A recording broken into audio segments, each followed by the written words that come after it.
Dear students, this is Praveen Kumar Agrawal from BA Department, Rotary Institute of Management and Technology, Chandosi, welcomes you in today's lecture of Business Organization. In today's lecture, we will discuss on the topic Scope of Business or Classification of Business Activities. आज के topic में हम discuss करेंगे कि business का scope क्या है और बिजनेस एक्टिविटी को हम किस तरीके से क्लासिफाई कर सकते हैं। जब हम बिजनेस के स्कोप की बात करते हैं तो बिजनेस का स्कोप वाइडर टर्म है in comparison to trade and commerce.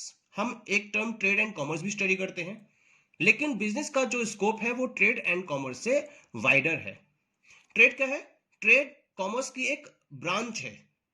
Trade में हम डिफरेंट टाइप के गुड्स एंड सर्विसेज को एक्सचेंज करते हैं, जबकि कॉमर्स में ट्रेड के साथ साथ जो ट्रेड के टाइम पर यूज की जाने वाली फैसिलिटीज हैं उसे भी हम कॉमर्स में इंक्लूड करके चलते हैं, जिसे हम बोलते हैं its aids to trade. Means these are the various activities which facilitate trade. It means trade plus aids to trade equal to commerce. Clear? Now come to the classification. So this is the chart I have prepared for the convenience of study. In this chart, business को मैंने दो category में divide करा है. The first one is industry, second one is trade and commerce. Again, industry has been categorized into 6 parts: extractive industry, manufacturing industry, genetic industry, construction industry, assembly industry, and service industry. Now come to the trade and commerce. It has been divided into 2 parts: trade plus aids to trade. Trade को again दो part में divide करा है: inland trade and foreign trade. Inland trade again दो part में है: import and export. Aids to trade, जो aids to trade है, aids to trade again divided into different parts like banking, transportation, insurance, warehousing, mercantile agents and so on services are there in adds to trade. अब इनको हम एक एक करके समझ लेते हैं कि क्या है इंडस्ट्री, क्या है ट्रेड एंड कॉमर्स और क्या है इनके क्लासिफिकेशन. तो first come to the industry.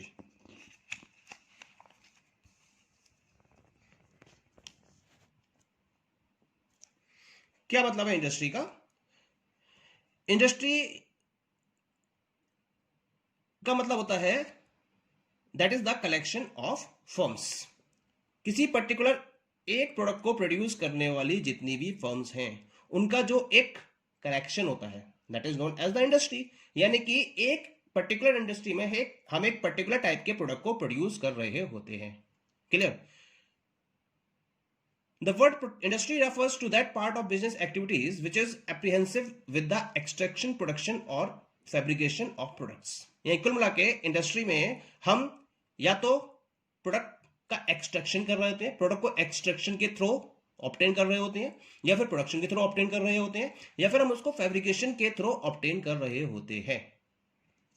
The products produced may be consumer goods और प्रोड्यूसर्स गुड्स, या प्रोड्यूसर गुड्स को हम कैपिटल गुड्स का भी नाम देते हैं. अब इंडस्ट्री के अंदर जिन पर्टिकुलर प्रोडक्ट्स को प्रोड्यूस किया जाता है, दो टाइप के प्रोडक्ट्स होते हैं mainly. Consumer goods. Consumer goods क्या होते हैं? These are the goods which are used by the end consumers और अल्टीमेट कंज्यूमर्स और फाइनल कंज्यूमर्स. जिन गुड्स को फाइनल कंज्यूमर्स के द्वारा मार्केट में कंज्यूम किया जाता है वो कंज्यूमर गुड्स कहलाते हैं. जैसे हम मार्केट से फ्रिज परचेज कर रहे हैं, टेलीविजन परचेज कर रहे हैं, डिफरेंट टाइप के इलेक्ट्रॉनिक आइटम्स परचेज कर रहे हैं. ओके, तो ये सारे गुड्स का किस में काउंट होंगे? कंज्यूमर गुड्स में काउंट किए जाएंगे. क्लोथ्स परचेज कर रहे हैं, गारमेंट्स परचेज कर रहे हैं, these are counted under consumer goods. Producers और कैपिटल गुड्स क्या होते हैं? ये गुड्स वो गुड्स होते हैं जिनको एक प्रोड्यूसर किसी पर्टिकुलर फिनिश्ड गुड को प्रोड्यूस करने में यूज करता है. जैसे डिफरेंट टाइप की मशीनरीज डेवलप की जाती हैं, तो वो किस में काउंट होंगे? कैपिटल गुड्स में इंक्लूड की जाती हैं. एक वैरायटी और होती है गुड्स की, इसे हम बोलते हैं इंटरमीडिएट गुड्स. ये क्या होते हैं? The goods produced by an industry are for the processed into finished product by another concern. यानी कि एक पर्टिकुलर प्रोडक्ट एक इंडस्ट्री के द्वारा प्रोड्यूस किया गया और दूसरी इंडस्ट्री उसको फर्दर प्रोसेस करके एक दूसरा प्रोडक्ट डेवलप करती है, तो हम पहले वाले प्रोडक्ट को इंटरमीडिएट गुड्स का नाम देते हैं. जैसे एक कंपनी ने शुगर का प्रोडक्शन किया और उस शुगर को एक बिस्किट इंडस्ट्री बिस्किट प्रोड्यूस करने में यूज कर रही है। तो जो शुगर है वो बिस्किट इंडस्ट्री के लिए एक इंटरमीडिएट गुड्स कहलाएगा। Clear? Now come to the type of industry.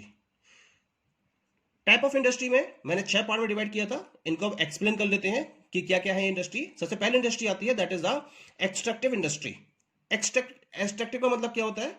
In industries में the raw material is extracted, raised और फैब्रिकेटेड फ्रॉम अबव और beneath surface of the earth. यानी कि अर्थ सरफेस को एक्सट्रैक्ट करके या उसको रेज करके या उसको बीनीथ सरफेस बीनीथ करके हम जब गुड्स को ऑब्टेन करते हैं तो ऐसे इंडस्ट्री को हम एक्सट्रैक्टिव इंडस्ट्री का नाम देते हैं। जैसे कि माइनिंग इंडस्ट्री हो गई, फिशरीज हो गई, फॉरेस्ट्री हो गई, एग्रीकल्चर हो गई। जबकि ये सब क्या होती है? एक्सट्रैक्टिव। हमें गोल्ड मिलता है, हमें मिनरल ऑयल्स मिलते हैं, या फिर हमें सिल्वर मिल रहा है, कॉपर मिल रहा है, लोहा मिल रहा है। वो कहां से मिलता है? सब अर्थ सर्फेस से मिलता है। तो इस टाइप की इंडस्ट्री को हम बोलते हैं एक्सट्रैक्टिव इंडस्ट्रीज। दूसरी होती है जेनेटिक इंडस्ट्रीज। जेनेटिक क्या होती है? Such industries are engaged in reproducing and multiplying certain species of animals and plants and selling them in the market for profit. यानी कि इन इंडस्ट्रीज में एनिमल्स और प्लांट्स की डिफरेंट स्पीसीज को रिप्रोड्यूस किया जाता है, ठीक है, और उनको प्रॉफिट के पॉइंट ऑफ व्यू से मार्केट में सेल किया जाता है। जैसे आपने सुना होगा कैटल ब्रीडिंग फार्म्स होते हैं, पोल्ट्री फार्म्स होती हैं, जैसे मुर्गी पालन किया जाता है, ठीक है, तो उसमें कृत्रिम एक्स को डेवलप किया जाता है, या डिफरेंट टाइप के जैसे फिशरीज फॉर्म होती है ना, जहाँ डिफरेंट टाइप की आर्टिफिशियल फिश को डेवलप किया जाता है। तो ये जो इंडस्ट्रीज हैं इनको हम जेनेटिक इंडस्ट्रीज का नाम देते हैं। Okay, the third type is constructive industries. These industries are engaged in the construction of building, canals, dams, roads, and so on. The next industry is manufacturing industries. In manufacturing industries, the firms are engaged in converting raw material or semi-finished products into finished products. ये वो industries होती हैं जिनमें different type की firms raw material या semi finished product को finished product में convert करती हैं। जैसे बिस्किट कंपनी, टेक्सटाइल मिल्स, शू कंपनी, गारमेंट्स कंपनी, इन सारी कंपनीज में डिफरेंट टाइप के रॉ मटेरियल को यूज करते हुए फिनिश्ड प्रोडक्ट में कन्वर्ट किया जाता है जो मार्केट में अल्टीमेट कंज्यूमर्स के लिए अवेलेबल होते हैं। Next is assembly industries. In industries में कंपनीज डिफरेंट कंपोनेंट्स को असेंबल करके एक सिंगल प्रोडक्ट को डेवलप करती हैं। जैसे ऑटोमोबाइल इंडस्ट्री। ऑटोमोबाइल इंडस्ट्री में डिफरेंट टाइप के प्रोडक्ट्स जैसे 2 व्हीलर्स हैं या 4 व्हीलर्स हैं, उनको असेंबल करके डेवलप किया जाता है। इसी वजह से इसको हम असेंबली इंडस्ट्रीज का नाम देते हैं। The last one is the service industries. These industries are engaged in the manufacturing of intangible goods. These are the goods which cannot be seen. They can only be felt. इन्हें आप केवल महसूस कर सकते हो, देख नहीं सकते हो।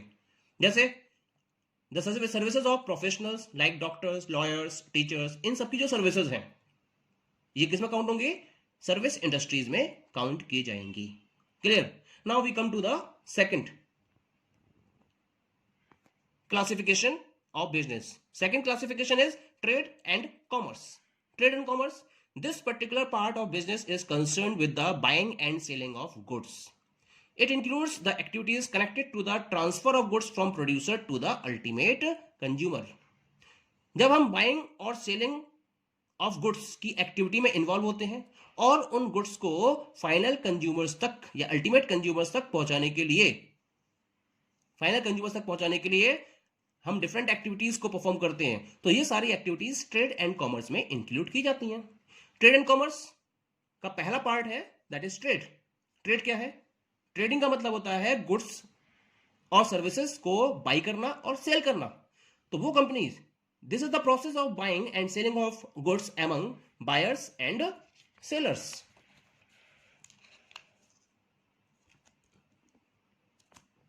अब ट्रेड भी दो तरीके का होता है, either it will be internal trade or it will be external trade. Internal trade क्या होता है?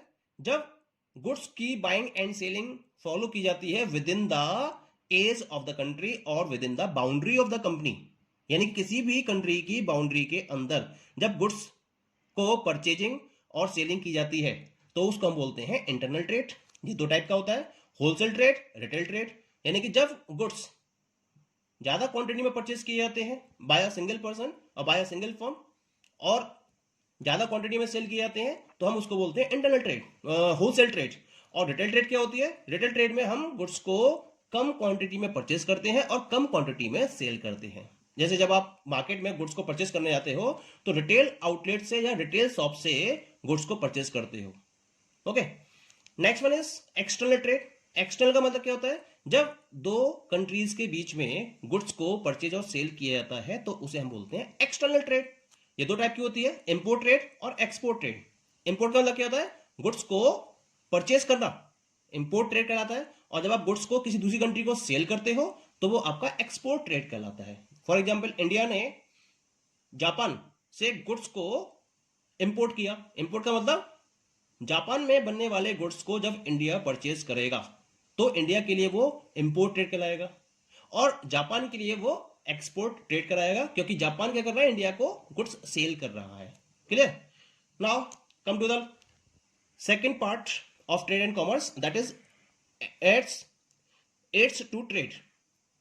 एड्स टू ट्रेड का मतलब क्या होता है? वो सारी फैसिलिटीज जो बाइंग एंड सेलिंग में फॉलो की जाती हैं, जिसके हेल्प से ट्रेडिंग को इजी किया जाता है, वो सारी फैसिलिटीज एड्स टू ट्रेड में इंक्लूड होती हैं।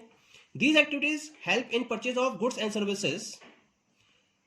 Now we come to the aids which are necessary for performing the trade activities: transport, insurance, warehousing, banking, advertisement and mercantile agents. Transport यानी गुड्स को आपको एक प्लेस से दूसरी प्लेस तक अवेलेबल कराना है, क्योंकि मैन्युफैक्चरिंग पॉइंट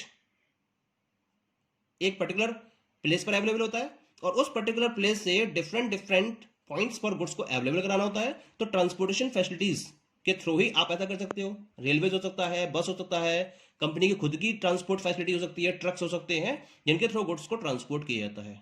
दूसरा, इंश्योरेंस, गुड्स की सेफ्टी के लिए, यानी कि रिस्क को अवॉइड करने के लिए। हो सकता है कि जब गुड्स को एक प्लेस से दूसरी प्लेस तक अवेलेबल कराया जा रहा है तो गुड्स के डैमेज होने के चांसेस बने रहते हैं, तो उस डैमेज के रिस्क को अवॉइड करने के लिए कंपनी से करती है इंश्योरेंस करती है।